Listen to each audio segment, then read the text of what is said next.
At 3:30, we got Boston College, who's 1-2. Traveling to Louisville, who's 3-0. Louisville favored by 13.5 points on the ACC network.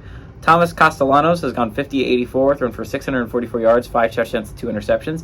Also leads his team on the ground with 41 carries for 231 yards and 2 touchdowns. Lewis Bond has had 12 catches for 175 and 2 touchdowns. Jack Plummer for Louisville, the Cardinals, has gone 47-76, thrown for 732 yards, 5 touchdowns to 4 interceptions. Jawar Jordan on the ground has had 32 carries for 344 yards and 4 touchdowns. And Jamari Thrash has had 14 catches for 329 yards and 4 touchdowns. Louisville is 8-7 against Boston College all time. Last game went to BC in 2022, though, but BC has won 4 out of the last 5 times these teams have played. BC has dominated the series as of late.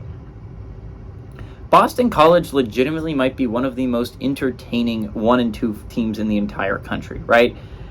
Their first week, honestly, you could make an argument that every single week they've played, that their game has been honestly one of the more interesting games on television, right? Their game against Northern Illinois in the early window, there were a whole bunch of great early window games. It was TCU, Colorado, and then this one. It was Boston College, Northern Illinois. Those were the 2 really good games on early.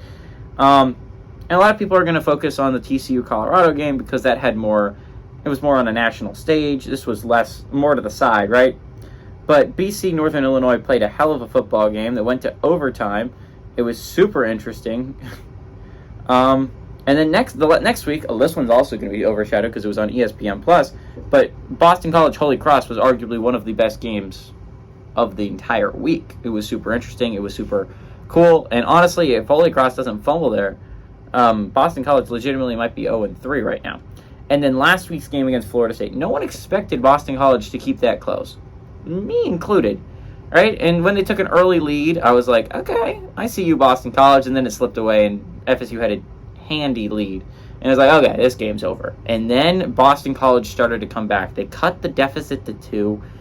They looked like they had the stop to get the ball back, and a field goal would have won them the game, but they face masked, and they shot themselves in the foot. Regardless, Boston College has played in 3 of the most interesting games of the college football season so far. Do they play in a 4th? Louisville played a really good, interesting game opening weekend against Georgia Tech, and they played a close game against Indiana last week. They took a 21-0 lead early, and Indiana ended up cutting that 21-14, but couldn't get that final touchdown to tie it. Louisville's offense has stalled at times. I think Boston College can take advantage of that. Jack Plummer's made some mistakes.